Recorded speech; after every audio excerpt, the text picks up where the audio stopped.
How do we actually know history is true? None of us lived through the Roman Empire. None of us saw dinosaurs. Most people didn't witness biblical events.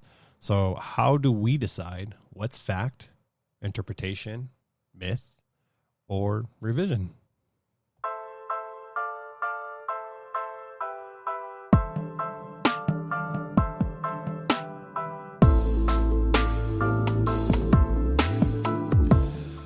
Welcome, everyone, to another episode of Sigma Duocast. I'm your host, Rick, and today I am being joined by a special guest, my younger brother, Prince Ali. No, I'm just playing. Alejandro's joining us. Alibaba. Ale. From his current home of Japan. Very jealous of that. Yeah, with specifically Wakayama. Beautiful prefecture. Yeah, I've seen some of the photos that you sent, and obviously Googled Earth, and looks amazing. Very beautiful, and I can't wait to someday go to Japan myself so I can visit and see all the other wonderful scenery and things to do. Absolutely. And, I will always say this, for folks back home that want to visit Japan. Yeah, it's great to do the big, traditional Tokyo, Osaka, Kyoto, and all that stuff. But come out to the countryside, man. Come out to these places like Wakayama, because you'll get what I like to say, the real Japan. You'll experience the real Japan, and, it's beautiful. I've never been to Hawaii, but I'd like to imagine Wakayama is what Hawaii looks like. Very tropical, like very foresty. So and mountainous, Well, that's good news for me because in July I'm going to Hawaii. So, hey. Oh, good. Yeah, I don't know if I said it on the cast yet, but my other co-host, Rudy, he's getting married in September. So bachelor party in Hawaii. A little Hollywood. Yeah, I recall hearing about that in your because I was listening to your Disneyland episode. That's right. I did mention it then. Yeah. So just you didn't say where, but Hawaii, nice. That's awesome. Yeah, going to Hawaii solo without the wife skis. She's not happy about that, but I'm very ecstatic. No. Hey, I've made her up. She's getting treated all year. You know how that works. That's how we do it. Well, did you guys just go see BTS and all that shit? So yeah, we just saw BTS in Stanford. That is as close as I will get to being in a university. and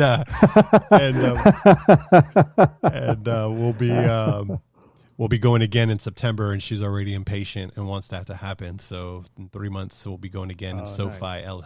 Inglewood, down in the LA area. Nice. So, well, some of my students. Oh no! Go ahead.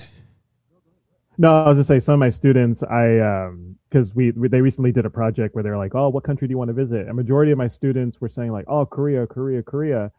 And then I asked them, like, "Oh, do you like K-pop?" And they're like, "Oh, yes." More often than not, majority of the students like, "Oh, yes." And I was like, "Well, do you know BTS?" And they're like, "Oh, yes, they love it." And then I would tell them like, "Oh yeah, my brother and sister-in-law, they just saw them in California." And they're like, what? And they're like so surprised, eyes wide open. Yeah, and we had VIP, so we were close. We were like 15 feet away. There. It's crazy.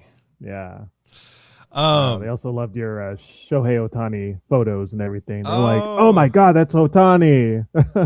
Yeah, because you teach junior high. What was it? Junior high and elementary. And so you had reached out to me to do a little project. Actually, no. Your sensei sent us, not your sensei, but their sensei, right? Yeah, their sensei. I call her sensei as well, but she calls me sensei. So yeah. Your She's peers. not my sensei. Your peers. My peers. They sent us postcards from Japan, like to visit and stuff. And then so that prompt where I wanted to respond, and I wanted to go big, so I responded to each individual one, each of the students, which was amazing and a lot of fun. It was a lot of fun to do, for one, and then provided photos. And I did provide some photos with the us at the Dodger games, and we were got some really good photos of Yamamoto and Otani and stuff like that. Yeah, some of the students were like, or one of the teachers was like, "Oh, it's the three Yoshis." The three That Yoshis. photo with the Yeah. three Yoshis. But yeah, no, they loved it. Like they really did appreciate the individual messages because like, I showed them the document and then as I was scrolling down, some of their names were popping up and like I just saw some of their eyes like lit up. Like what was it? The first one, she's one of my favorite students, Chisato, and her name was the first one. And I looked over at her and she was just like like so like mouth agape, like, oh, he actually responded back to me. So they really appreciated that. So that's awesome. I love hearing that. Yeah, man. I mean, that was a lot of fun, and I knew I had to do it right, so I wanted to make sure because God, there was like 20 plus postcards, so I made sure each one had a custom tailored response. So it took me a little bit of time, but I was able to. I didn't want to sound like generic or repetitive in any fashion, so I always custom tailored to each student. So that was a lot of fun.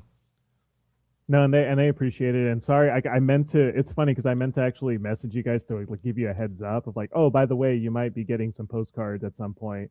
Because the Taneji sensei, she was just like, oh, do you know anyone that might want to like do this? I was like, I don't know. And then I remembered, I was like, oh shit, I have your guys' address. I was like, I'm just gonna give her their address, and I meant to make a mental note of like, okay, tell them, message Rick, message Lena, let them know, and then I completely forgot. And I was like, well, they'll be surprised. I love that you forgot because I was heavy. First, I was like, what is this package? And I was like, man, is someone trying to send me anthrax? What's going on here? And I was like, no. Immediately when I saw the return address and everything, I knew, like, I was like, wait, what is this? This is interesting. And so as soon as didn't know what to expect, as soon as I opened up, I just saw the letter and then all the postcards, and no, it was great, man. It was great. It was really very appreciative, and it was a very fun activity. And I still got the other one I plan to do. Hopefully tomorrow I'll be able to do it. My Sunday, I know today is your Sunday, but my Sunday I'll have myself and my kid do a little recording and send that so that we could have for your students. Yeah, preferably before my Wednesday because that's when I have class.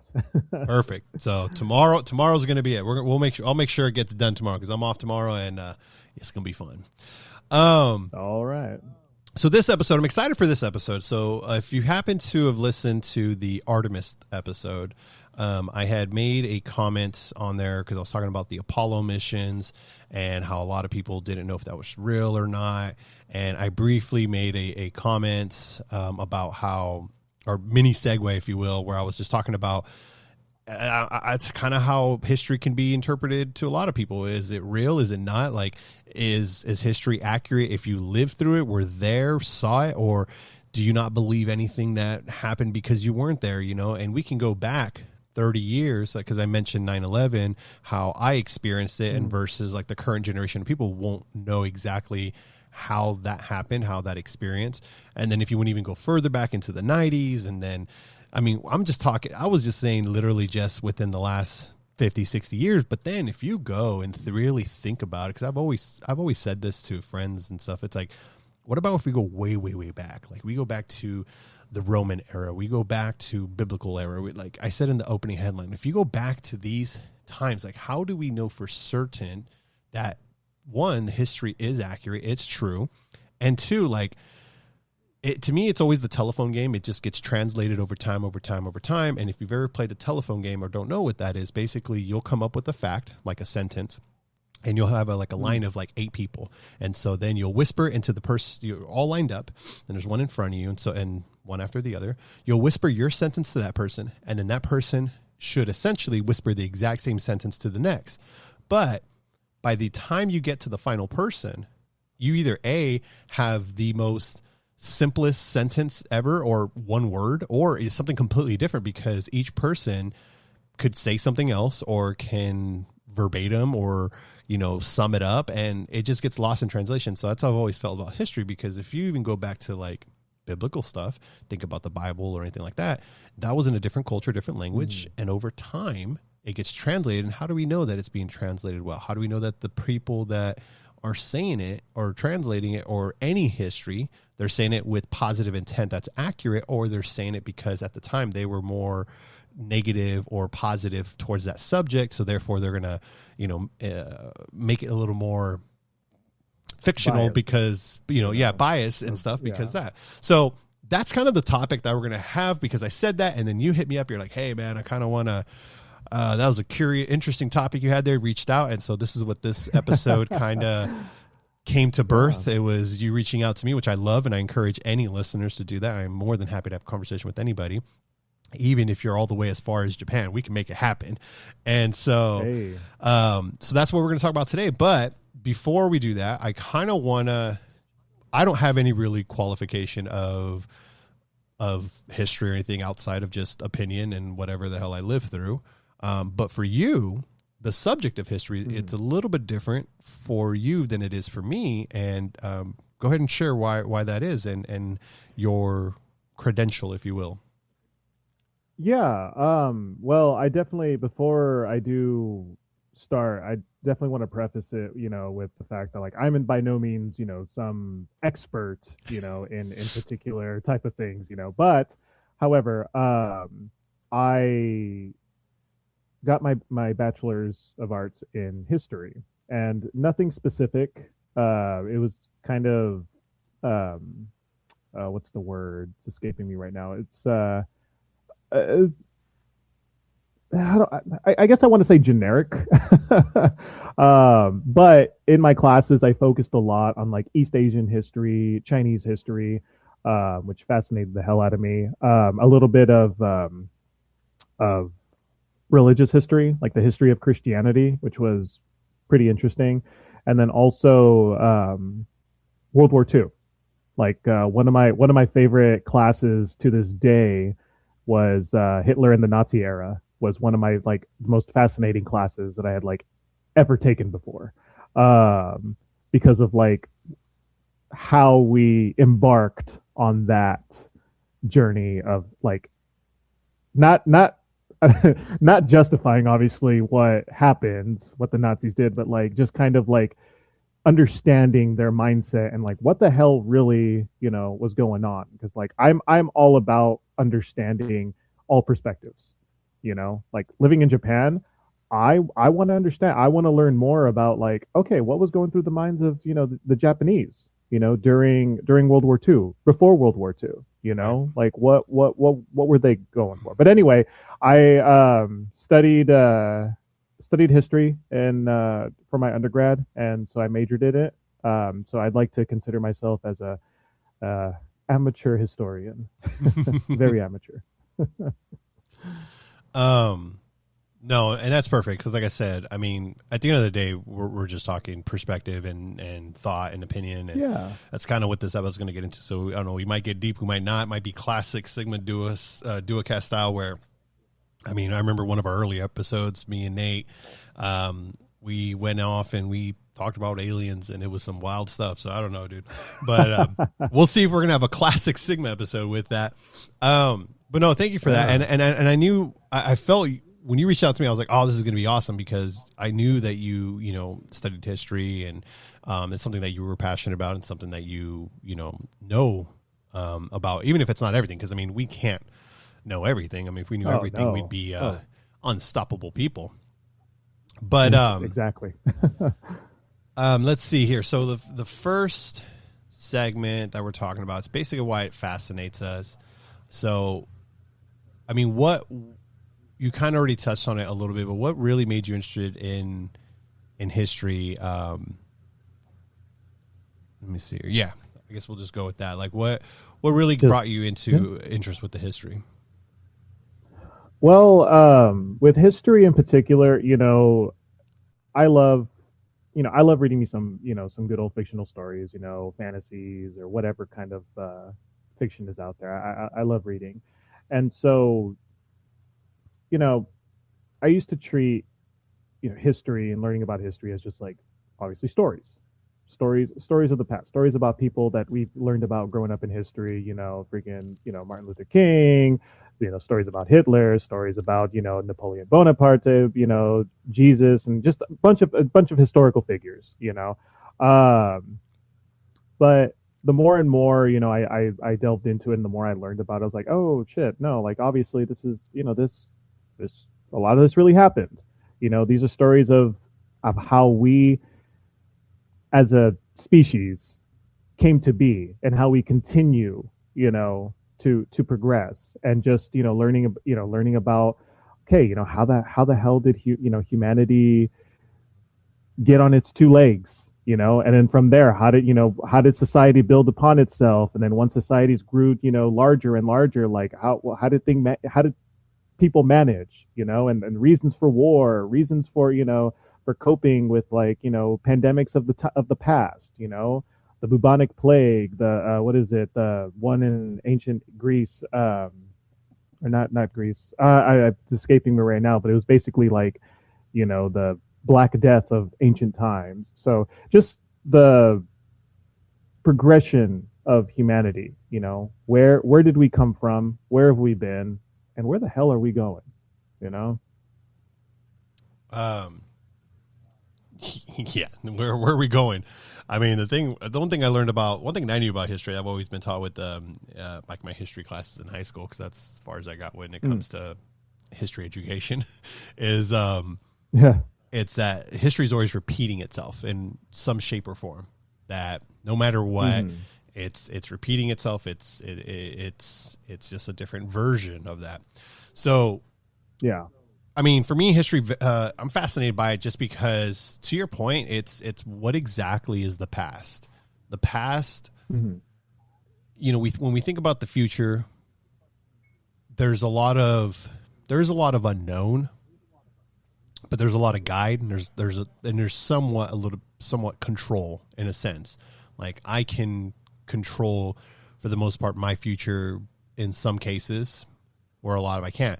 But the past, especially if it's something that we didn't live through, that's the part that really, really brings curiosity to me, because, I mean, we obviously teach it in schools and things like that, but like, I do feel that all of history is technically biased in some way.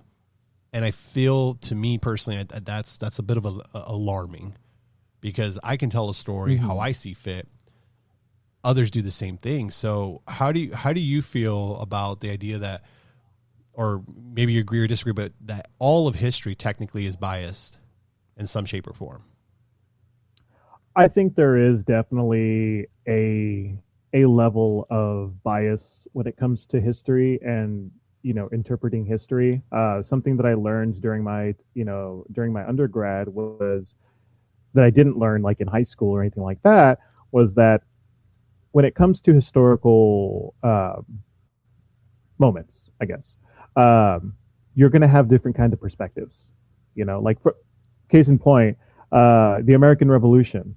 You're going to have different kind of interpretations about that whole event in and of itself. You're going to have the what's called the American exceptionalism, which is just like, no, America defeated. I almost said Japan. Uh, America defeated England because America is this, they were strong willed, and or what have you, or they were exceptional in their own right. The Declaration of Independence, the all of that. It's basically almost kind of deifies the plight of the Americans at that time. Then you have other perspectives that are like, oh no, like it was more the reason why the American Revolution happened was because of like economic reasons, which, one could be like, well, yeah, because of the taxation. Britain was taxing the colonists substantially, tax after tax after tax after tax. No, the famous no taxation without representation. So you're going to have people going like, no, the American Revolution happened purely because of economic reasons. And then you're going to have people that are like, no, it happened because of purely social reasons. And then, like I said, you can have the exceptionals like, no, it happened because they're just Americans. They're just badass Americans or something. That's simplistic, but kind of the general idea. So every single moment, every single event is going to have some kind of perspective. But with me, the way I understand it is that they all have some merit. They all have some truth to it. There were economic reasons, there were social, reasons. The exceptionalism, I'd classify that more as like, there was just more of this like strong will. It was more of like a willpower of like, no, we're going to do this. We're going to um what's the word? We're going to basically leave the British Empire, and we're going to basically fulfill our own destinies. So I guess, in a sense, there's that exceptionalism there. But it just there is, to answer your question, there's always going to be some bias, but it's how we take each one. Yeah. you know you can't, to me, from my understanding, the way that I understand history and the way that I interpret history myself, is that you can't just fixate on just one perspective, on one bias. You have to take them all in together and mix it into this fucking salad of some sort and be like, no, this is this is what it is. you know but you don't really have that. You have a lot of people who are like, no, no, no, no, no, no, no, no, like, this is purely economic, purely social, purely because they were just American. um but then there's other oh, sorry. No, you're good. I was gonna say But then it just brings no, yeah. no, go ahead. I was just gonna say that right there is exactly what I'm like. That truly kind of like blows my mind, is that you can't just look at one thing. You got to look at a variety of things. You got to study the entire subject, if you will, in its entirety and from every perspective, because if you're only looking at one thing, you're going to get that one thing, and that's it. But I feel like that's where people, I feel that's where history doesn't necessarily fail us, but people fail us in terms of talking about history, because we're just going to fixate on one, where you can sit there, how you just said, like you presented three different groups, so to speak, to look at this particular event, and then there's a lot of people that will just focus on the one group, and they think that's the history, that's the fact, where it's like, kinda, but so it just blows my mind when you think about it that way. No, absolutely. And that's like, for me, and that's why you have like, in my opinion, I feel like you have a lot of conflict nowadays, when like, I understand we're not going to, I understand this is not a political podcast or anything like that. We're not going to delve into that. But like, that's why nowadays you have a lot of these like types of like, narratives and what's the fucking agendas and all that stuff that pertain to just like one type of viewpoint, because it does stem a lot from, how we interpret history. Well, and to suit our own narratives. Yes, and that's where I'm really like leaning. I mean, my podcast is not political in any shape or form, but the conversation can happen, and the conversation at hand is to your point. It's the agendas and the perspective and what we think is right and wrong, and that's where I feel, going back to like how we had three perspectives, nobody bothers to learn all the perspectives. I feel that's the biggest issue. And I think it's extremely dangerous that is what's going in recorded, so to speak, versus, with the objective truth going into our history in history books and history things. So it's like, who makes the decisions that, hey, this is properly recorded, this is authentic, this is exactly how it is, let's put that in there, because I feel that, as we already said, there's a lot of bias and agenda and revisionist to it, that a lot of history has been lost from that. And that's where I'm curious. Like, wouldn't it be crazy if we come across a book, it's like the lost chapters of history that someone wrote somewhere, and it's literally like it's like the holy grail of the past. Yeah, well, to your point, something that like I will sometimes think to myself, like if I'm just like lost in thought or something. It doesn't happen often, but every now and then I'll just think about it and be like, oh shit, my God. But like the great library of Alexandria back in like, ancient times and everything, that was a massive, massive library. And I believe it was in Egypt. Um, don't quote me on this, but I around the time of like Alexander the Great, maybe Cleopatra and all that stuff, like during that kind of time frame, this was this huge, huge library in Egypt that had troves and troves of like history of that time up until then, and all this knowledge and whatnot, and it was burned. It was burned down. All of that knowledge, all of those stories, all of that history up until then, completely lost. And so, yeah, to your point, it's just like, what more are we missing? We've got to be missing something, you know? Yeah, I was just reading, But like, looking up at what you just said. uh-huh.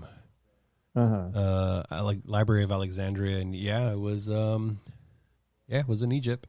Um, yeah, I read that there was a burn. Wow, that's crazy. To think about that. Like, there's so much that's Hmm. gone now. Yeah, knowledge and history that could definitely, um, you know, what's the word?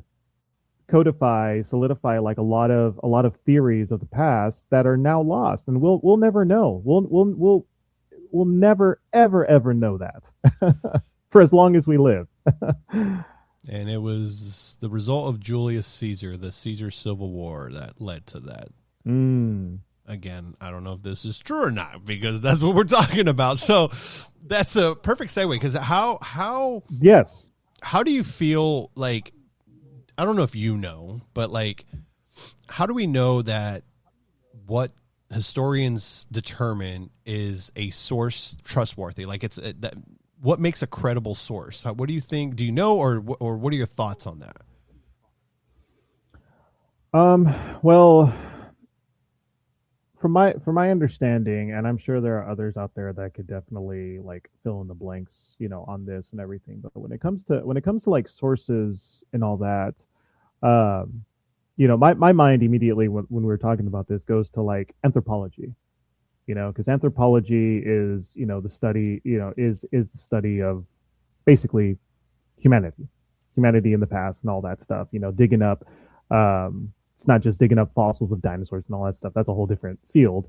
But like, digging up, um, you know, um, old architecture, or trying to understand like how humans live. Like, I took an anthropology class, and how they were able to study, or kind of figure out, not like completely say like, oh, this is it, this is the thing, but kind of understand like, oh, these humans from like thousands and thousands of years ago probably had a diet of, they didn't really have like a very uh carnivorous They carnivores. meet. They didn't eat, yeah, they didn't eat a lot of meat, because of like the way that their teeth, how like when they find like skeletons, and they look at their teeth and they examine it with all that science shit and everything, they're able to kind of understand like, oh, um the nutrients, they could break it down into stuff like that. So when we're talking about that, yeah, because of science and being able to examine down to the freaking nutrients and chemicals of ancient humans, it allows historians to kind of not officially say like this is exactly how it is, but kind of gives them like, oh, most likely. And that's the key phrase that I understand, is that it's not this like, this is exactly what they did, this is It's exactly not how it definitive. went down. It's more of like, it's not definitive, but it's a more of a, based on our studies, based on our research, most likely this is how certain things went down. But when it comes to like other kind of sources and everything, yeah, you do have what's called, um, your primary sources, which is just basically like evidence of the past, whether it's like a document or a book, a tablet, the what is it, the code of Hammurabi, which was basically like the first Sumerian laws that anthropologists and archivists or historians would ever found.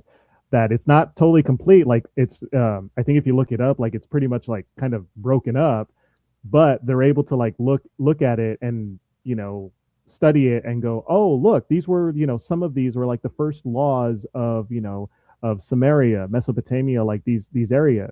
So it allows historians to kind of make those thoughts and assumptions of like, okay, maybe in this region, these were the most common laws, of this area.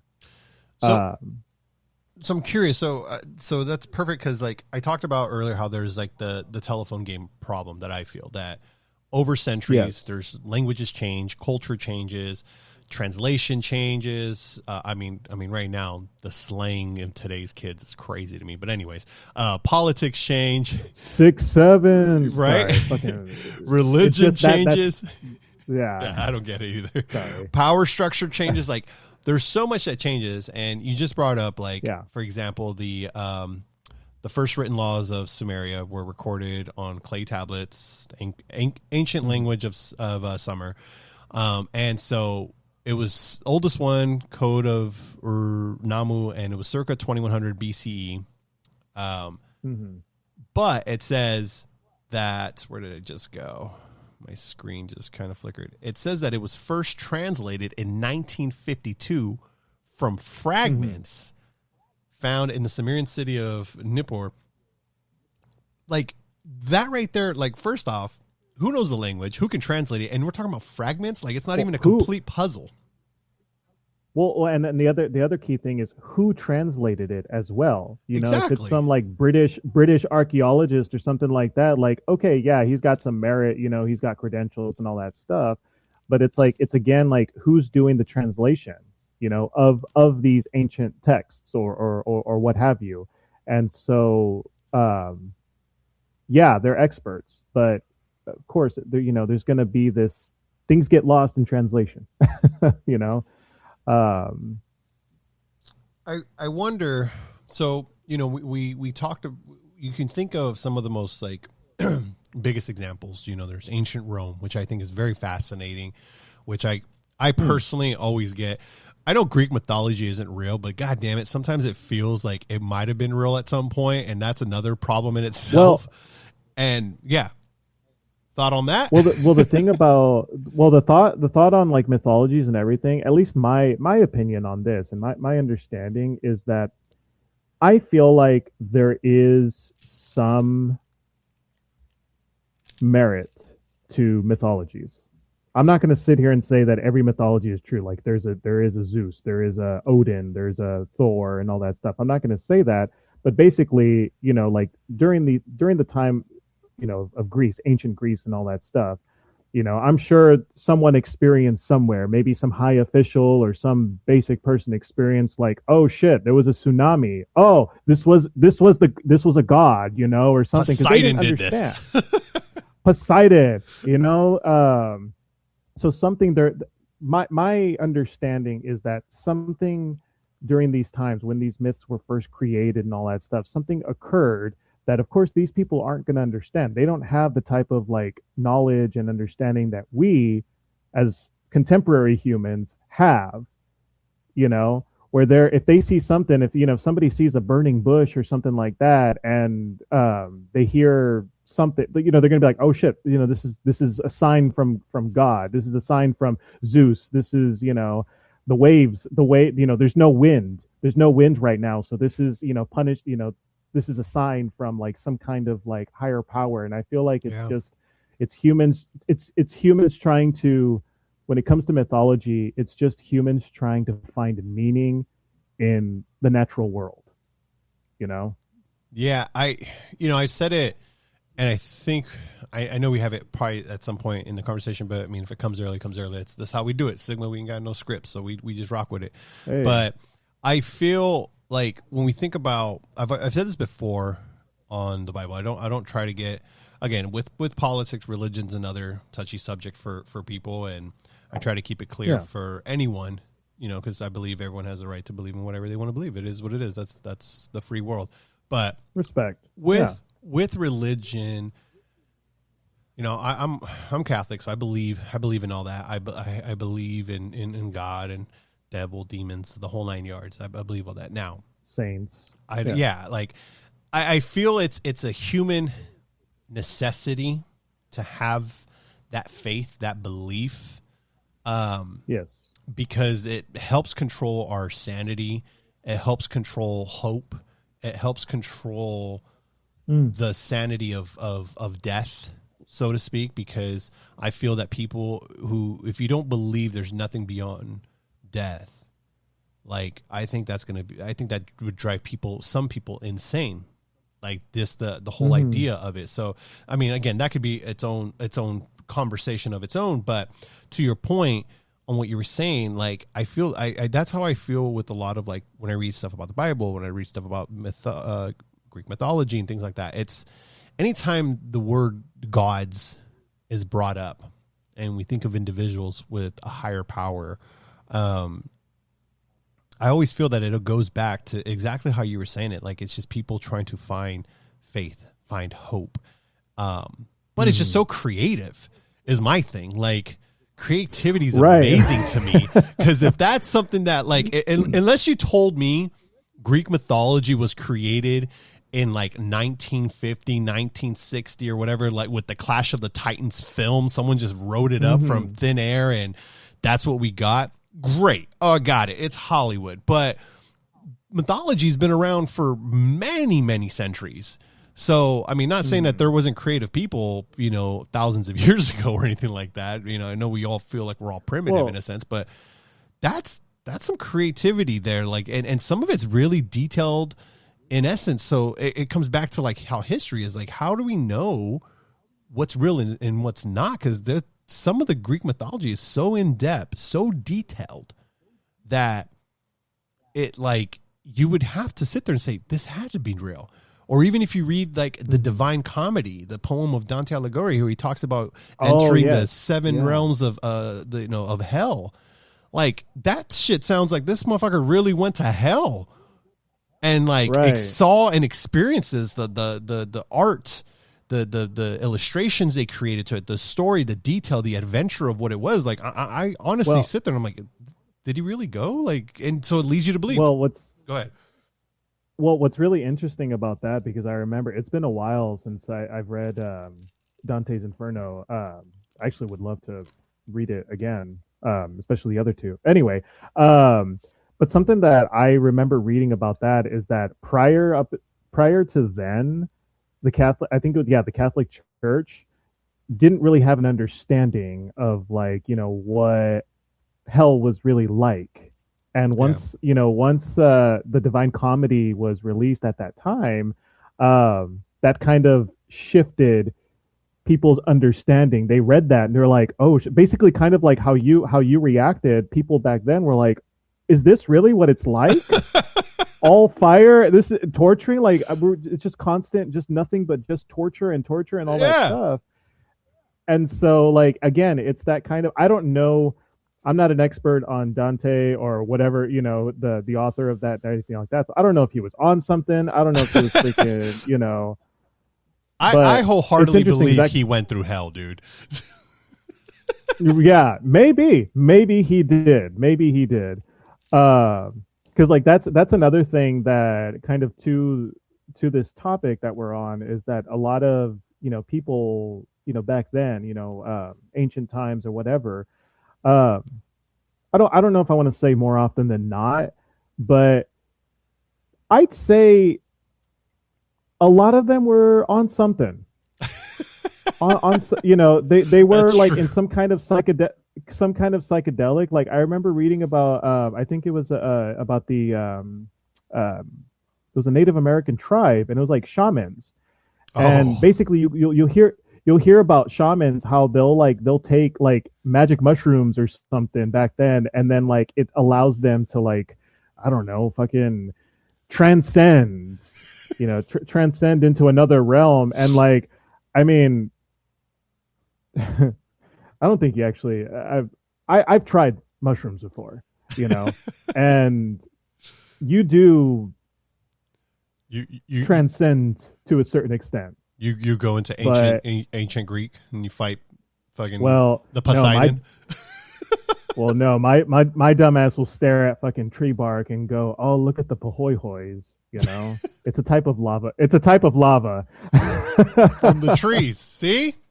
There you go. Exactly. There's But some correlation to the lava trees that you had experienced there. Now you just got to discover it, so you need to go on the next adventure to yeah, understand it's that. it's the lava trees that are it's the lava tree god.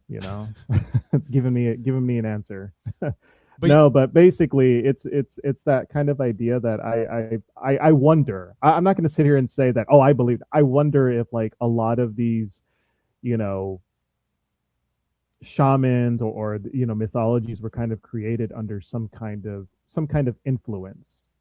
You right, know, maybe not. People, honestly, humans are very creative. We are a very creative species, and that's that's kind true. of one of the greatest qualities of like what it's like to be a human. That's what separates us from like other animals. Obviously, is not only because we can think, but we're really fucking creative. Even cave people back then were very creative in their paintings. They're like, look at this moose, and they drew a moose on the wall. Like, Someone put their or hand on there and freaking, then drew feathers. I got a turkey. yeah, Oh, exactly.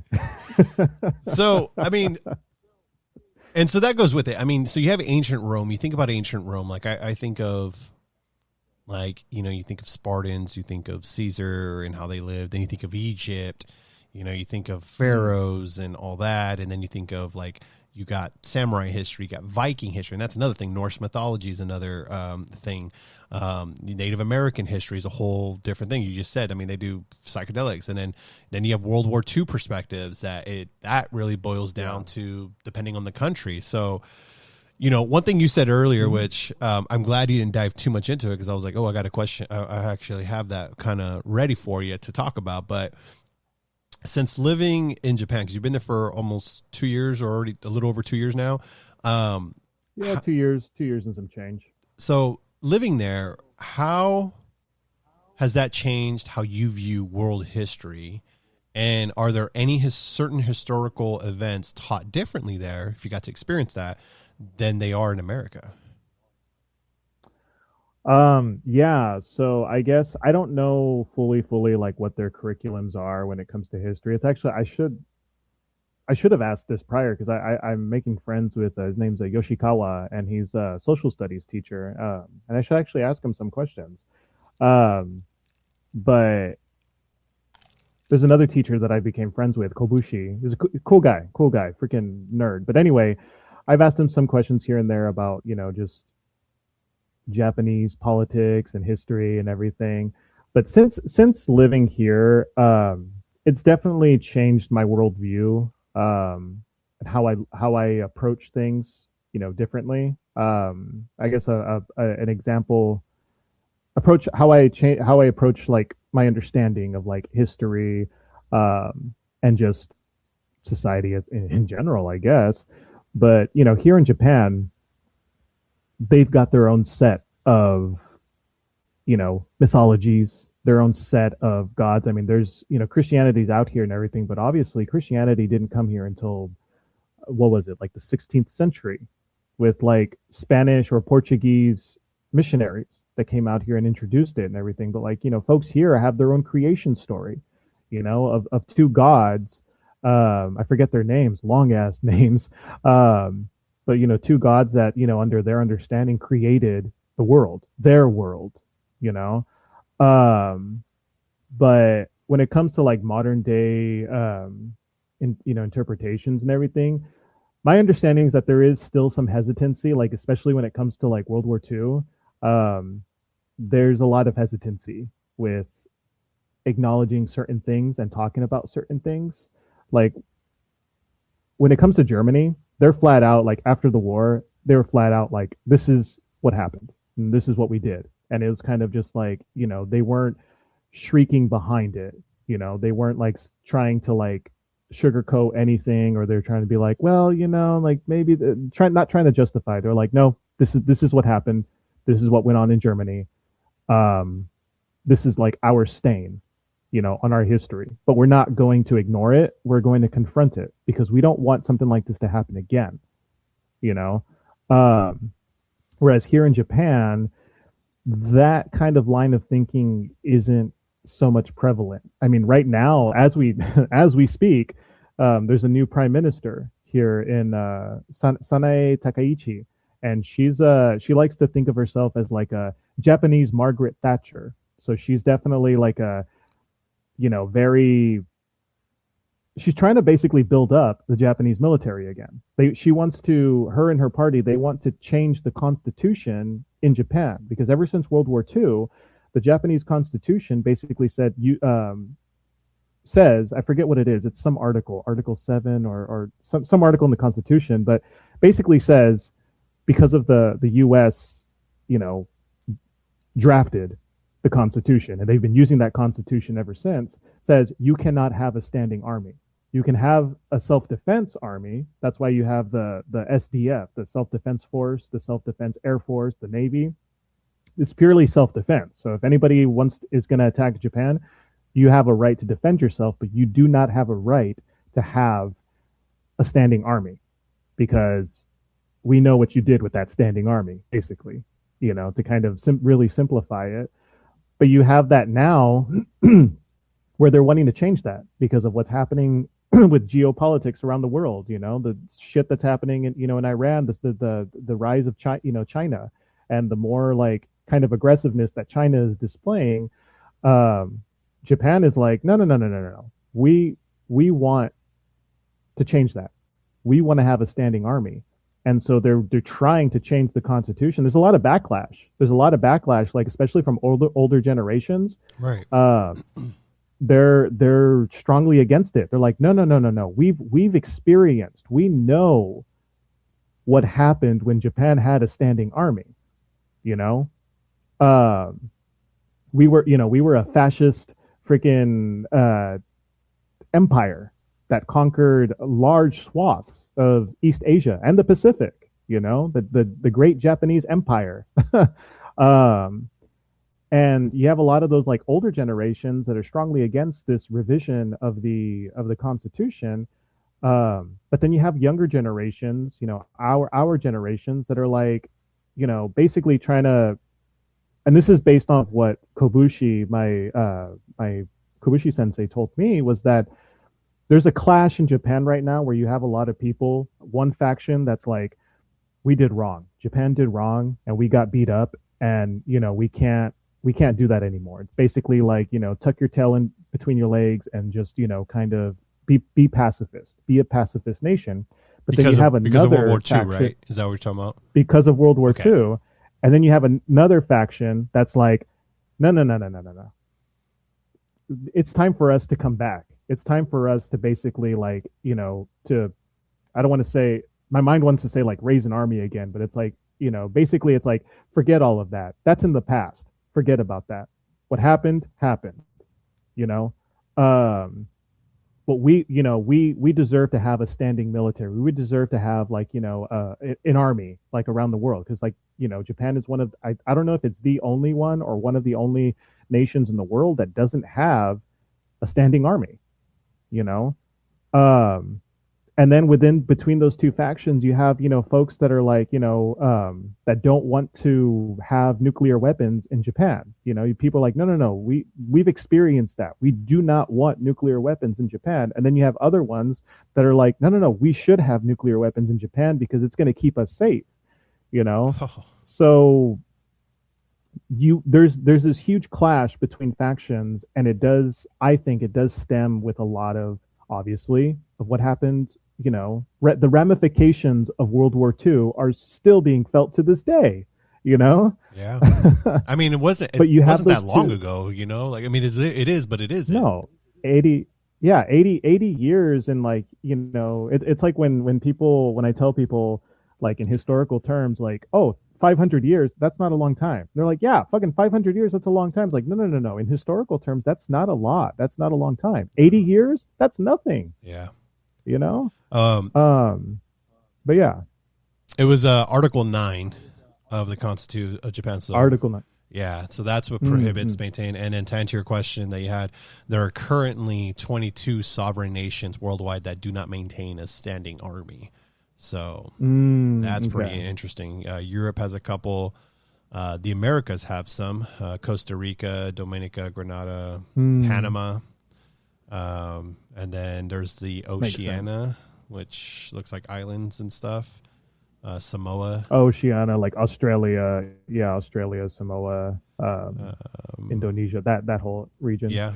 And then there's one in Africa that doesn't have, which is Mauritius. But there's a lot more. There's a whole list online. People can check it out. But there are 22. Yeah, and I guess the thing that sets Japan apart is that Japan is like considered one of like the G7 countries. So, but it's like one of the biggest countries in the world, and it doesn't have a standing army. So I think that's what really sets it apart from the other 22. But yeah, that's just to kind of answer your question. Like that's kind of my understanding. And there are some things they do not teach. They do not teach in Japanese history classes that they kind of gloss over. Won't get too much into it at all, but like, what the Japanese did to the Chinese, and even the Koreans, during World War II, the whole like idea, the whole thing of like comfort women, and then the Battle of Nanking. They call it the Rape of Nanking, but it's like the Battle of Nanking where the Japanese were pretty damn ruthless. Our history books cover the nitty gritty brutal shit that happened there, but here in Japan, they gloss over that. And you. So, thank you for sharing that, because that's highly interesting. And now I'm curious. Like I want to look into more of like the Article 9 and what you got going on there. I mean, you're actually kind of living it in a sense.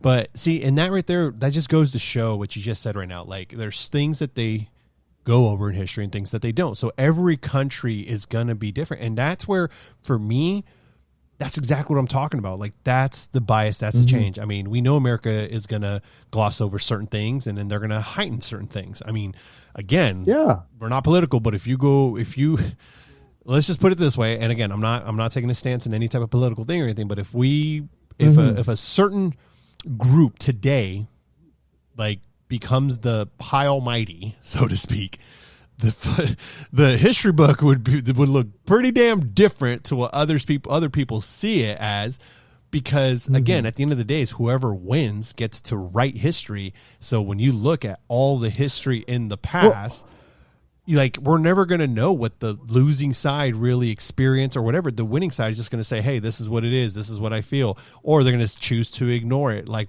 we just talked about. And that's the craziest thing when it comes to history about me. It's like, what do we know is real?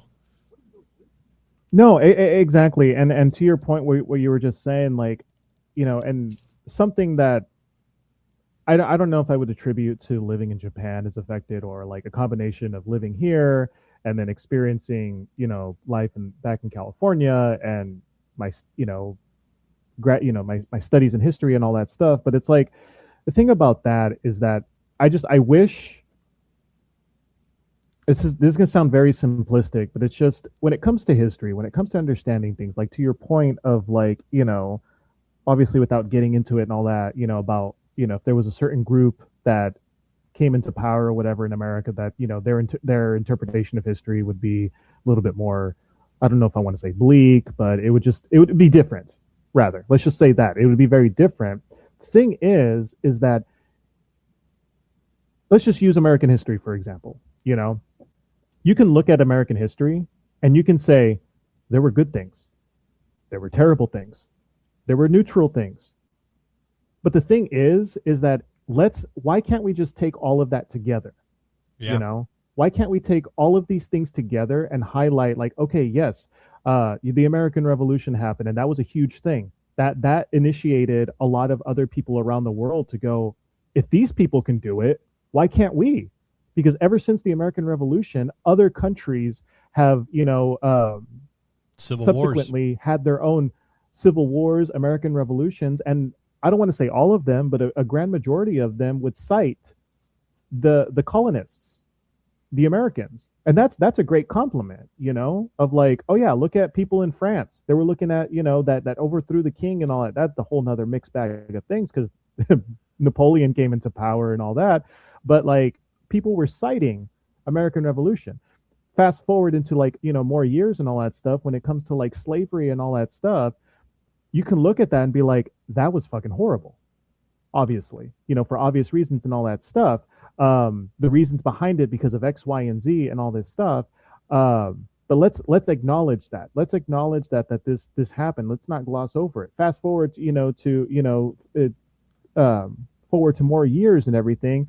The era of Great Depression, World War II, the 60s, the 70s, Kennedy, LBJ, Ronald Reagan, and all these things, kind of coming in. It's like, why can't we just take all of these things and I don't know if I want to say combine it, but like bring it into the grand picture, because that's what makes my thing when it comes to like when I look at America historically. I will always say that I'm proud that I'm from that area. America will always be my home. California will always be my home. The history, granted, our history with the United States, started in the 70s when our family immigrated there. So that's when our history started. But looking back, there are triumphs, there are failures, there are horrors in history. Yeah. Why can't we just look at that and not just be like nitpicking, like, no, we're just going to focus on, on this one particular thing, and this is what's going to define generations or what have you, It's pride, man. Why can't we just nationalism, pride and nationalism. And so anyway, it's just, you are going to have those views that are going to be just incredibly biased in their narratives. Yeah. Oh man, all I know about the Revolution War is I feel bad that Heath Ledger died. You know what I mean? Hey, freaking Heath Ledger. Mel Gibson. Mel Gibson? Mel Gibson made it happen. Mel Gibson. Talking about the Patriot. He did, yeah. Oh my God. No, dude. I mean, I remember that's like, sorry, just real fast, Yeah. like going through school and everything, like people are always, they get so pissed off with like the Patriot and everything, because they're just like, that is one of the most historically inaccurate movies ever. Oh, I know. But it's one of those movies that's just culturally just like, nah. It's so bad that it's entertaining, but it's like, please.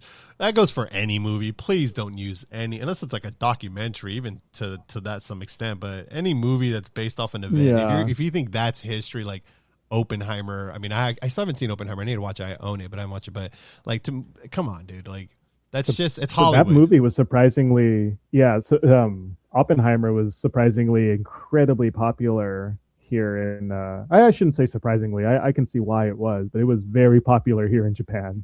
It did very well in the box office. Shut up. I need to watch it. No, I'm not joking. That's kind of what made me go, I should watch it, If the Japanese are loving it, then they're liking what led to pretty bad events there. So, yeah, it's like, ooh, what's going on here? But anyway, yeah. So let's shift gears a little bit, and I want to kind of talk about way back history, and I'm talking about dinosaurs, ancient Earth, and you kind of alluded to earlier how science has come in and evolved. But I mean, like, how can the history of like the dinosaurs, or I don't know, anything beyond that, like, or around that time, really kind of like be real? I mean, I understand we find fossils and stuff like that, but how can we really believe that, hey, once upon a time our planet was this, let alone the continents were all connected in Pangea and then they broke over time? Like, that's just, that's crazy, man. When it comes to that stuff, I mean, freaking the breaking of the plates and everything, like the Earth is constantly changing. Like, I'm sure like in another maybe 1,000, maybe 1,000,000 years, the continents aren't going to look like how they look now, because I read somewhere that in Africa, I think it's I forget where it was exactly. I think it was not the oh my god, Red Sea. It's like like right between Saudi Arabia and and the continent of Africa. That area is actually splitting, and so in another hundreds, if not millions of years, thousands if not millions, um, the continent of Africa is actually going to split. So that is just constantly happening. That's just freaking uh, what's the study of that shit? Earthquakes and Geology. not geology. I was about to say meteorology, but that's fucking the weather. That's Star Wars. That's That's comets. It's comets and shit. Where Michael Bay made a great movie where he sent miners to a that fucking movie. I can't. Armageddon, bro. Fucking Armageddon. Bruce Willis, right? Yeah. Bruce Willis? Yeah. Yeah, it says the Arabian Plates is pulling away roughly 2.5 centimeters per year. Over the next 5 to 10 million years, this process will flood and the rift form a new ocean. Yeah, so who knows if even humans will be around by then. But it's stuff like that. I mean, gone. It'll be long gone. Gone. I don't know. When it comes to like fucking shit like dinosaurs, and everything, like definitely that I don't think that falls under the purview of like historians. That's more conversations for like, paleontologists, anthropologists, and all the other agists, out there. Well, let me put it this way: what separates scientific history from like myth or regular history? Wow, that is a very interesting question. Right. What separates scientific history from regular history? Myth / just regular history. Because they're both histories in some shape or form. I mean, to your point, you listed out like there's certain groups that can dissect and understand and translate that stuff. But I mean, how can we? There's obviously there's a correlation with history and scientific history, because even though dinosaurs is more the way they are discovered and understood, yeah, it could be a particular group or class or what have you, but it's still affecting our history because it's telling us more. Because here's the next part of history, and I'm not saying it's myth, but it's like we think about the Bible and we think about Jesus and we think about God and how we think about he created the Big Bang and he did this. So like now, I mean, yeah, that's a whole religion conflict, but like, did he sit there and just like, oh, you know what? I'm going to first start off with dinosaurs. Now I'm going to do Adam and Eve. Right. They're going to chill in the garden, but outside the garden, we got velociraptors and T-Rexes roaming. Like, you know what I'm saying? Like, so there's obviously some type of correlation, because obviously dinosaurs, I feel, contradict anything that the Bible puts out, and the Bible will contradict regular history. And then scientific history for that matter. Well, and that's the thing. I mean, I guess when it comes to like, kind of biblical type. I want to choose my words right here because I don't want to piss anyone off or anything like that. But when it comes to biblical interpretations, let's just say that biblical interpretations, and like when it comes to like scientific, evidence, because I feel like that's what it is. When it comes to like those two things aren't they clash.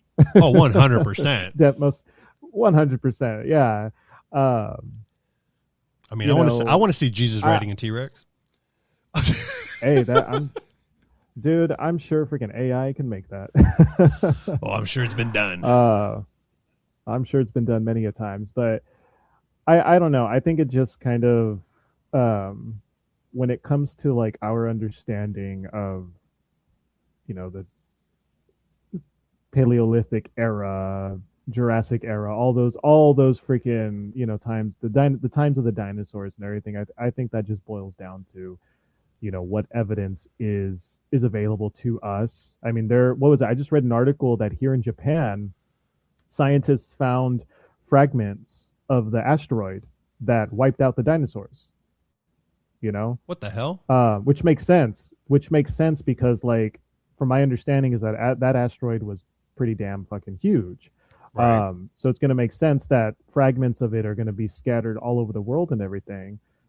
But yeah, they recently just made that discovery out here. I think it was like out in the mountains in northern Japan or something, Holy shit. where they found fragments of that. So that's what I'm talking about. It's like you're gonna find, these, and because of the freaking technology and science shit that they have, um, they're able to like make these determinations, carbon dating, and all that stuff. They're able to make these, like, figure out these, um, what happens. Right.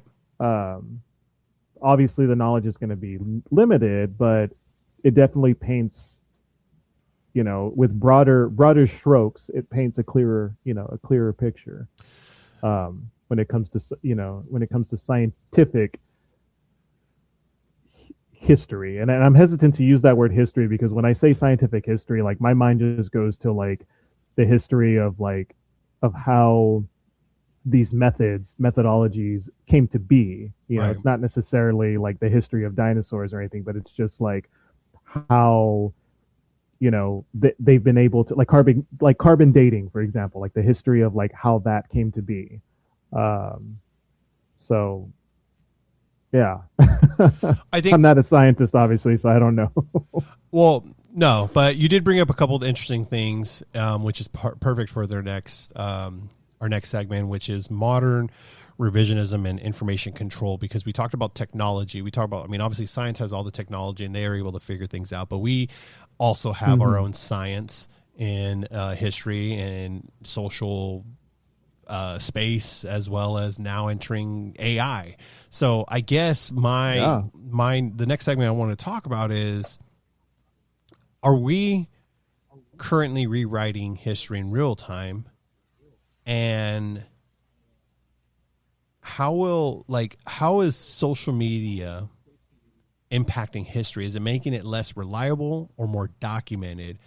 And with that, it's in a way rewriting our history, how we do it, how we see things. Well, I think in today's age, people are definitely generating, especially with AI. I think people out there are really generating, like, a lot of misinformation, when it comes to um, everything, not just history, but just everything in general. And it makes it difficult for the rest of us to wade through those treacherous waters, because then it makes some people go like, well, shit, is it this, is it A, is it B, is it C, is it D, or what have you. So there is definitely an ongoing, right now, there are huge revisions, even with the shit that happened like 2 years ago, a year ago, or whatever. I mean, people are trying to rewrite, how things went down. Yeah. Like, and again, this is purely opinion, and I guess don't want to delve into politics. I want to respect your your podcast and everything, but, like, what happened like 2 years ago, 3 years ago, I can't even fucking remember. 6 years ago now, is it the January thing? January 9th thing that happened, you have people that are revising that, and changing the interpretation of how things went. So already it's already been it's only been what, 5-6 years, and people already, like, there are two interpretations of that, and then you have people in the middle are like, well, was it this? Well, was it that? But the thing about modern day, and I think this is kind of like some of the benefits of, like, modern day social media and modern technology and everything, is that, we have our phones, we have cameras, things that can capture it real time, like with what happened with, that January thing. We captured that real time, what happened, and you can make your own assumptions, your own interpretations off of that. But we have that visual evidence, you But know. but you also got to be careful with the visual evidence, because that visual evidence not only, and I'm not even talking about altered in terms of like, you know, digital manipulation. I'm talking about really slick editing, because there's a lot of that's how everyone interacts now with anything nowadays. People are really fast to pull out the camera and start recording, but what people share or talk about in the case of social media, using it as quote unquote history and proof, it's edited. Like I've seen, I mean, there's been numerous times where I've seen a clip and I'm like, holy crap, that's horrible. But then it's like, okay, here's about a minute before that happened. Oh, wait a minute. Yes. And then here's another 5 minutes before that. And you're like, oh, wait a minute. Like, and then you're like, okay, now I got the full picture. And you're like, actually, that little clip makes a lot of sense and is justifiable, because that previous 6 minutes that was not thrown in there kind of explained the whole thing. And that's what we're getting a lot of. It's like, here's the history of this, but it's this part, and I'm omitting what led to this, or how had this happened, or whatever the case may be. And it's like, even with video, like, we got to be careful with when it's not even digitally altered. Absolutely. And I would personally, and I think others would most certainly disagree with me, but I feel like, because when it comes to like, you know, finding your sources in history, you know, you learn that you have your primary and your secondary sources. And I know there's like the tertiary, the third source. I don't really understand that too much, but with primary and secondary, primary is like the direct document, you know, that I mentioned earlier, like the clay tablets, or, you know, the Declaration of Independence, even, you know, that's a primary source, you know, document, a book that was written during that event, you know, the Diary of Anne Frank, that's a primary, you know, that's a primary source, because that was written by Anne Frank at that time, you know, or just other things, you know, speeches, you know, that were made. But then you have the secondary sources, which is basically things that are written around that time, you know. It's as if, to kind of use the whole Anne Frank thing, is like, you know, if the Diary of Anne Frank was written by like her cousin, or something like that, or written by someone who didn't really experience that, but like, let's say, interviewed Anne Frank, if she had, I don't think she survived, but like, if she had survived and somebody hypothetically, interviewed her, and so I feel like in this modern era, this era of AI and just constant video, you know, video recording and editing and everything, is that I feel like historians are now having to like wade through what I think are secondary sources of those videos, you know. Yeah, it's the person there, but like, I would classify it as secondary, because you're not going to get the full picture, you know. It's like you said, you're going to get like a minute, and then you're going to find another video that captures like, you know, the moments before, and then there's another one that captures afterwards and everything. Granted, you can take those videos. It'd be nice if somebody just took the, you know, the whole video, but you have to like kind of take those puzzle pieces and put it together and go, oh. And make sure they have good quality. I mean, everyone has iPhones. I would have assumed you would have good quality, but apparently it's always like fucking Bigfoot. Like, it's blurry as hell. Right. What is it? The whole, like, what did you film that on a potato or something like that, or whatever? But yeah, I feel like that's just the challenge nowadays, is that it is harder for us to, you know, wade through the waters of information and misinformation. So we currently live in the paradox of, we now document everything, but yet misinformation spreads faster than ever. So final question or segment that I want to talk about, and I think it's the big one. It's kind of like, I guess, a philosophical like perspective point of view is, can objective history even exist anymore?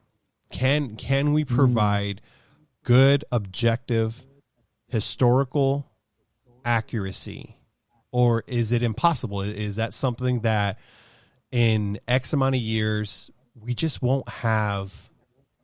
History won't be what it is. To your point, we have to sit there and comb through multiple perspectives, multiple sources, just to understand if this is true or not. And not only that, we have to be open to the truth. We have to be open to what's real and what's accurate. And we have to separate our opinion, our bias, our political party faction or religion faction, or just like, I don't like, for me to answer the question that I'm posing for both of us and on this cast, people listening, is I don't think it's possible for us to have objective history going forward.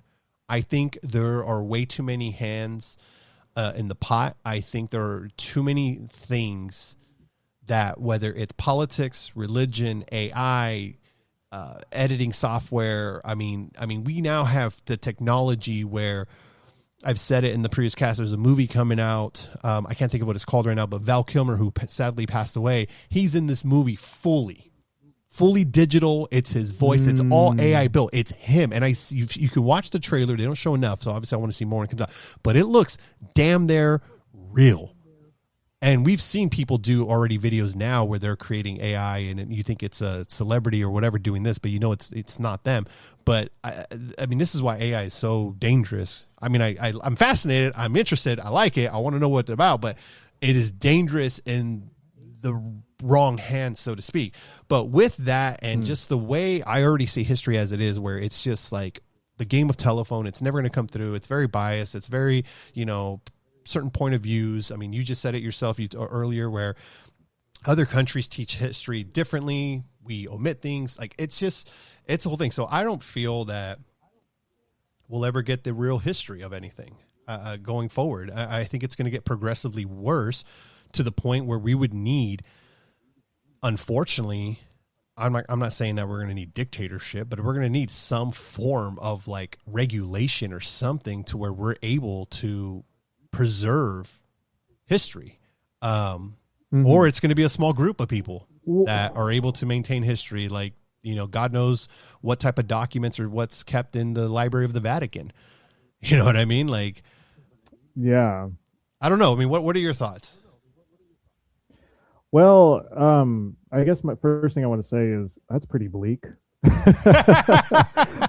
that's a bleak view. I'll try to counter that with a little bit of optimism, but also with some bleakness as well, or just in general, just some objectivity. But to what you're saying, I agree. I do agree that in today's age, it is very, very difficult because of the kind of technologies that do exist to wade through, those treacherous waters. As I've said, will we ever get to a point, where we will look at things objectively? I don't think so. I don't think so. I would like to. There's that optimistic side of me that's like, yeah, I hope, like I have my little idealized utopian, world where we accept, the good and bad, like through my education and through my experiences, I've really come to, like, for myself, everybody's different, has their own things, but for myself, I've come to really understand that, like, when I look at history, when I look at life in general, there's yin and yang.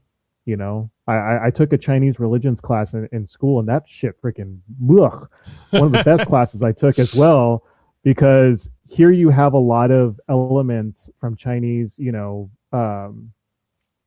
I don't want to call them religions. That was like one of the questions, like, are they religions? But, their spirituality, their spiritual ideas, very similar to, and this predates Christianity and all that stuff, but there's a lot of parallels from, like, Chinese spirituality with Christian spiritual ideals and all that stuff, when it comes to, like, just in general, just being a good person, and how to be a good person, and like the rewards that come with that, at its simplest form.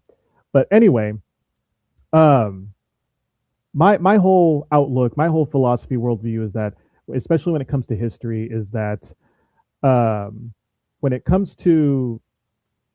when you look at history, you're going to have good and you're going to have bad. So in my ideal world, I wish we could get a point where we can take both of them, because you can't have good without the bad. You can't have the good without, You can't, excuse me, can't have the bad without the good, and you can't have the good without the bad. And because if you have one, that just creates an imbalance. It creates a bias. It creates your own perfect little narrative, Right. Um, or the other way, or the opposite. And so I would love to live in a world where we can look at those things and just be like, okay, this happened, this war happened, and these atrocities happened, but then this good happened afterwards, and then what can we take from that? What are the lessons that we can take from that, so that we can try to create a much, not, I don't want to say a perfect world, but just a better version of what it was before. It's like with us, just in general, with living, we can examine our lives and be like, what are the mistakes that I made in my life? What's my history? What mistakes did I make? What are the good things that I make? And what are the lessons that I can take from that, to do better? That's what kind of like what history comes down to, is that we can just break it down into our own individual histories, And so I would love for that to happen, but unfortunately, I don't think it ever will. I don't think it ever did. That's to this true. day, I don't think, I don't think we're just dealing with a new technology, with a new technology that's making things and all that a little more difficult to interpret. But I think this has been happening way before even us.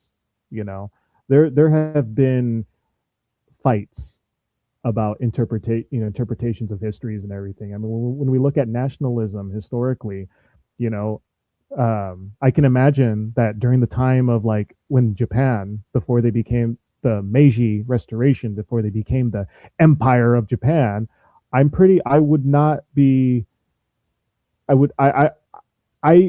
surprised if there were debates back then of like, oh no, Japan, we've always been like a good country, like we've always been okay, like what we've been, the trajectory that we were at is okay. And then you have other ones like, no, like Japan, we got invaded by those Western barbarians, these hairy men on black ships. Pirates? They exposed our weakness. That's how they described Western people, that, the Japanese, they're like, hairy ass men on black ships. So they're pirates. Jack Sparrow and them. Exactly. But but again, you have even then, even then you had those like struggles and of interpretation. Yeah. And so I don't think it ever will get to that point. I would love to, because it does open up conversations. I guess to finish that long ass thought, apologize. All good. I love it. I just wish that people were more. It's going to require people just to be a lot more open. Yeah, and I think it's conversation. Hard. It is, because a lot of us are so, we know what we know and we're comfortable with what we know. I feel like in today, when it comes to like, when you look at political, the climate of political, political climate, and even the cultural climate, is that you have people in their camps. It doesn't matter where you are on the political spectrum, on the religious spectrum, you're going to have a lot of people that are going to be settled in their camps, and they don't want to venture out of those camps. You do have some people that do, and that's great, but you're going to have a majority of people that are just going to be so settled in those camps, and it's going to create conflict. It's going to create division, and it's such a simple sentiment, but it's just, be willing to be open. Yeah. But not only that, not only is it that they're in their own camps, but we live in a society and culture where most people are me. It's the selfishness. How does it affect me? How does it impact me? How does it me? And so history becomes, well, it didn't, and I am suspect to this at times, like when it comes to certain like voting politics here in my state.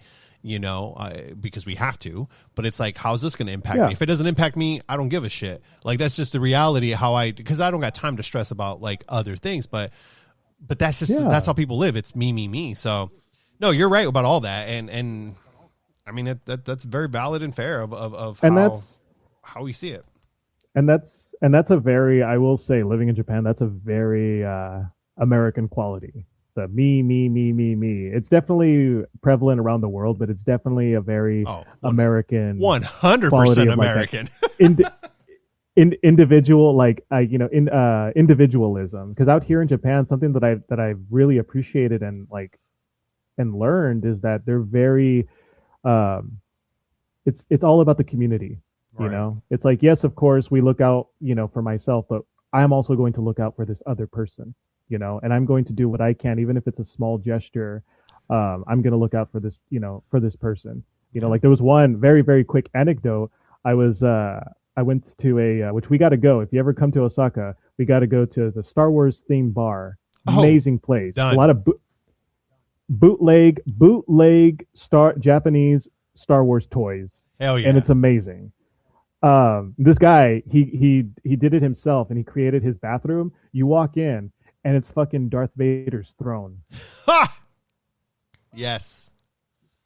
Yeah, he's trying to. He was telling me he's trying to get it to where because he has the helmet, and he's trying to get it to where, like, when you sit down, the helmet lowers. Oh, like it's like his little like the like the chamber, the bank, the recovery chamber, whatever it is. Yeah, yeah. Love it. The portable throne, I guess, or something. But it's But anyway, I was having a night out drinking, and I went to a convenience store, Konbini, and there was this girl that was clearly drunk. Like, she was stumbling and she was like holding onto a flag, and I was like, I felt bad because I was like, fuck, she's alone, and like, stop pedo, like you stop freaking pedo, más pedo que la chingada, and like I went into the Konbini because I was gonna get myself, yeah, God, this bitch, get out of this podcast. What happened?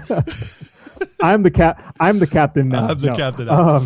The big hairy barbarian. But basically, I was just like, you know what? No, I'm gonna do the decent thing, and I don't really know if I would do this back in the States. I don't know I don't know if I would do this, but went in, bought her this big ass jug of freaking like water, and I left it to her. And then there was this other couple that approached, and they were like checking up on her, and there were other people that were like checking up on her and everything. But like, I put it down, and I was just like, Mizu, dozo, and then like she was completely gone. But then the woman who was there, she was telling the girl in Japanese, like, oh, like, because I heard gaijin, and I was just like, she's definitely saying me, because gaijin is like foreigner.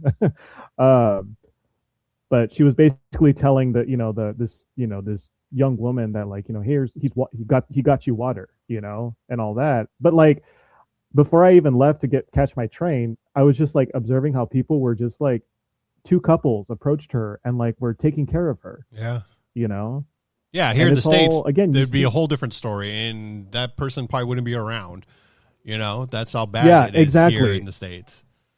Or you walk by, you see that, and you're just like, oop, that's their problem. Exactly. I'm only going to look out for myself and everything. And it's just like, again, it goes back to a lot about, what you had mentioned, just like me. I mean, I shared a story like that on my last episode of going to the BTS concert, where the female lines for the restrooms were outrageously long, so they started using the male restrooms. And at one point, I took my wife in there, and while I was outside the stall, like, I was a line forming in there where there were females in line waiting to use the bathroom, and I just was like, okay, I took it upon myself to open stalls, and I was like, I was directing traffic. I was like, hey, this one's open, come over here, boom. Hey, you come over here, boom. Like, yeah. And it's just a community thing. It's a thing that you do. It's like, I felt like, it wasn't my responsibility or anything like that, and it wasn't my necessarily business, but I did feel that, I don't know, maybe it's because I'm a man or a guy or whatever, that it was like my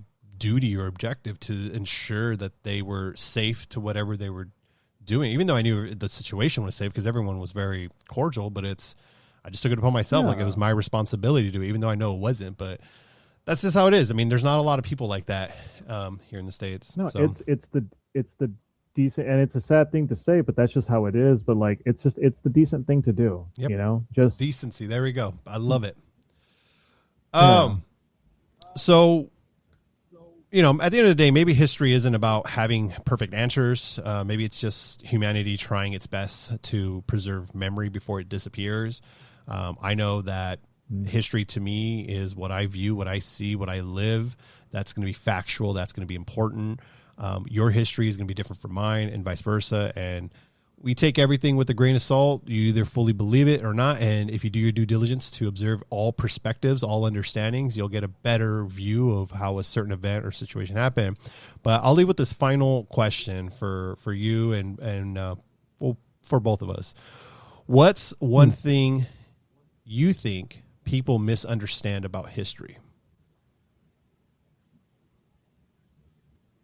What's one thing that people misunderstand about history? Well, the first thing that comes to my mind is that it's not all about names and dates, you know, because oftentimes whenever I tell people like, oh, I like history and all that stuff, you know, they're just like, that's fucking boring. You know, it's boring. Why do we need to know it? It's just, a lot of people attribute it to just a boring ass subject in school that we have to learn and all that. And I always tell people, it's like, it's not all about names and dates. You know, it's like what I said at the beginning of this episode, where it's just like at the very crux of it, at the very, very core of everything, it helps us understand why are we here and where are we going? Yes. And that to me is a far more, you know, important question than just, you know, trying to memorize names and dates. Why did these things happen? You know, it's like I guess to end it with my answer is that it goes back to what I said moments ago of just like, you know, we can examine our own lives and just be like, you know, what happened when I did this 5 years ago? What was the mistake that I made? What could I have done differently? You know, and how am I going to learn from this moving forward? So yeah, I love that answer, and I 100% agree with you. I feel that history, to your point, it's not dates, not names, not events. It's understanding the situation on how we can learn from it. And I love the way you framed it with, why are we here? I mean, we always ask that question, why are we here? And we always go to religion. We always go to, you know, the sci-fi side of things, Alien, which that's a whole nother topic in itself. But, you know, you go into all these things, but at the end of the day, it's like, well, it's a very human thing to ask. And there's genuinely a very human answer to it. But at the same time, there's never going to be an answer to it because we'll never know.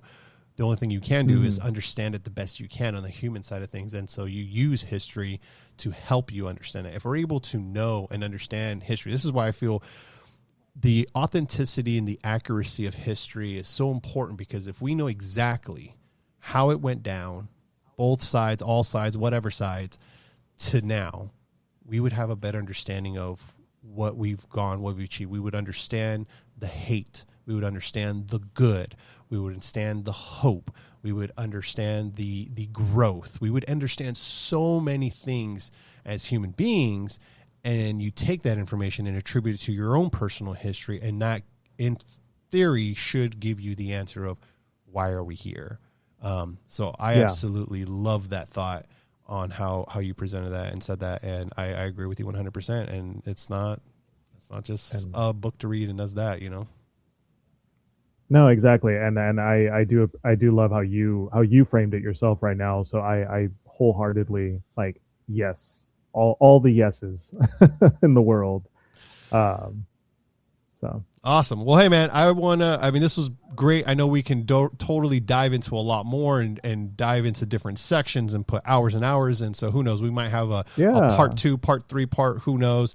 But I just wanted to say thanks for taking the time, man, to join me. I know we've been wanting to do this ever since December. I mean, it only took almost 6 months. That's all good. But we were waiting for the right topic. And I think this was a great one. This was a great one. So exactly. I appreciate you having me on. I'm glad that, you know, for one, I'm glad that you started putting your podcast on YouTube, because it's better. Because I listen to YouTube a lot on my commutes to work and everything. So when I saw that, when you had mentioned that, and you had, you know, and I saw that, I was like, oh fuck, great, something else that I can add to my goddamn commutes. Victory. And so that's been nice. Yeah. And it's been nice, like also on a personal level, because it's like, you know, it's listening to your shows. So living out here in Japan, like it does, don't get me wrong. I love it. I love living out here. It's fantastic, but I miss home. Love it. So when I listen to that, it's just like shit, there's family, listening to family, and it's very, it helps me out, and when you did the Artemis thing, I was like, for one, I saw that and I was like, this bitch did a fucking Artemis episode. Okay. I'm intrigued. I'm intrigued. Let's listen to this shit. Oh yeah. Oh, dude. And then afterwards, I was like, oh fuck. Okay. Oh shit. Okay. That was okay. All right. I see you. Yeah, man. I like to cover as much as I can. That's the beauty about Sigma, is that we cover everything. I'm open to any conversation, any topic. So again, authenticity, accuracy. That's what this is. I mean, we're talking about history. I mean, these are in essence, audio, hopefully soon video. I know we're recording right now, and I'm working with this stuff, but for the time being, audio history of the podcast and where I'm at, because a lot of times it's personal information and updates that I give. So even when my time comes, when hopefully I don't go to the Divine Comedy, but when I go to the clouds, what do you call it? This will hopefully live on. And so my children and so forth can listen to the shenanigans and, at times my bonehead thoughts or my true take thoughts. And they're like, oh, okay, maybe it wasn't so bad at some of this stuff, So that's history in itself there. No, same. I do. It is history in and of itself, and it's great. Something that I look forward to, especially when I write like into like little journals or do my little videos or whatever, is like years from now, another 30, 40 years from now, to look back on that and just be like, shit, listen to that. Listen to that. That's what I was thinking during. That was going on then, and what I thought about it. Whew, crazy. Right? It's like, goddamn. Yeah. No, so I do appreciate it, and I appreciate the conversation. Hopefully in the future we can do, other little different aspects to this or whatever. Oh, we'll get a lot more. So it's gonna be good. But thank you. And then thank you for the little segue you did there. So yeah, you can catch the podcast on YouTube. Right now it's audio, but you can catch all my little shorts. I'm making little videos on there. Pretty soon long form videos will be coming. You can also listen on Spotify, Apple, follow Instagram. I have a website, sigmaduocast.com, so be sure to check that out. And so all the listeners, thanks guys, and comments, let us know how you thought about this episode. We would love to hear the feedback. Until next time.